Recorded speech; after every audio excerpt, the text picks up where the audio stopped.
There is nothing I love better than a good ghost story. I like a good horror movie. Something that's going to make me jump right out of my chair. But those obviously are not for everybody. I've written a ghost story way back, loosely inspired by a haunted house I had to deal with. And when you're sitting there and you're writing about it, you're kind of reliving it. All of a sudden you notice all the little noises, especially if you write early in the morning because you have young children that are in preschool, so you don't want to wake them up and you need to be attentive to them during the day, or you write late at night because they've already gone to bed. You notice when the house creaks and settles, and when the dogs walk across the floor and things like that. And it can be a little unsettling, but a little something to exercise your survival instinct, your fight or flight response is not unhealthy. And it's a good thing to get us out of our complacency. Now, I'm not talking about the movies, what are known as the slasher films, though I have watched my fair share of them, and they're not bad. But for me, I don't equate those with horror. I like something that reminds me there's more to life than what I can see, hear, taste, and touch.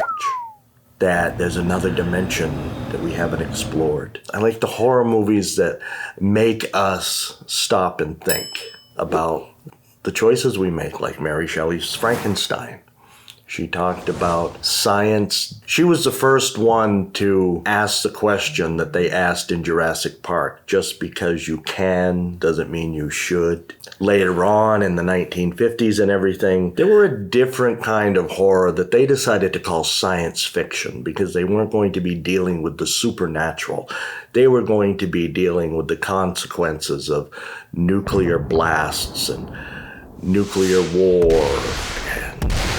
opening up the frontier of space. What things have we let in? But it was all scientific, theoretically. It had a loose framework. It had certain reference points to scientific reality and phenomena, but still it took an awful lot of license with the imagination. And ultimately, that's what a horror story is. You see this figure in your room at the foot of the bed, just standing there by the window. Ominous black shape. Slowly you reach over. You turn on your bedside light. It's a shirt over the back of a chair. But for that brief moment, you had something that made you realize, I'm alive. I want to stay alive. That's what a good horror story does. But some people like the nice 9 to 5, comfortable, familiar, don't upset my routine. And that's good too. But for those of us who like a good jolt, happy screaming.